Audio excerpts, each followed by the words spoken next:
15h30, gare de Mortagne-sur-Sèvre. C'est parti pour 22 km de voyage à bord de ce train à vapeur des années 1900.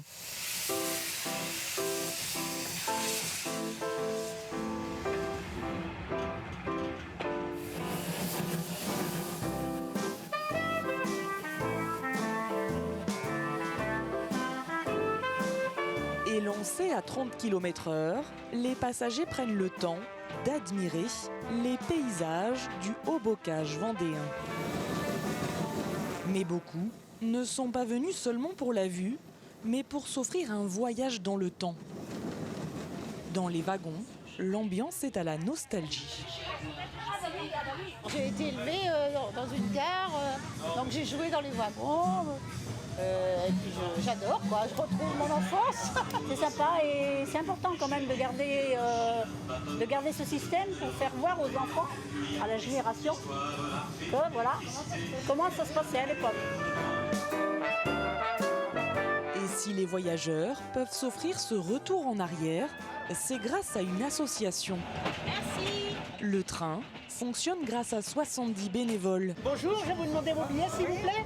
Des passionnés comme Christian Préau. Le petit train de la Vendée, ce qui est agréable, c'est qu'on voyage comme à l'ancien temps avec la machine à vapeur. Donc ça a tout un charme. Ça replonge dans une enfance. Puis c'est surtout de faire plaisir aux voyageurs qui viennent voyager. Les accueillir et puis surtout qu'ils passent un agréable moment parmi nous. Et voilà. Merci monsieur. Bon voyage. Merci.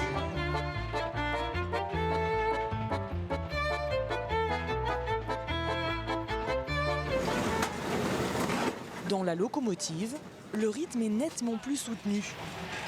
Le chauffeur doit rajouter du charbon durant le trajet. Son rôle est de chauffer la locomotive.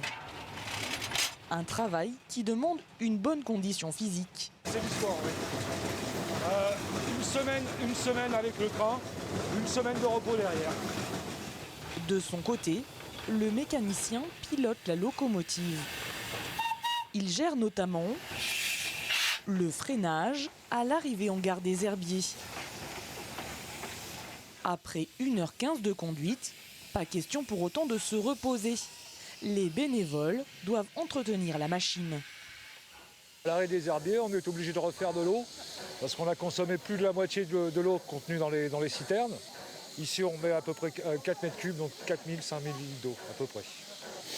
Donc on refait de l'eau, on fait un graissage au niveau de l'embiellage et on fait une vérification complète de la machine pour être sûr que tout se passe bien au retour.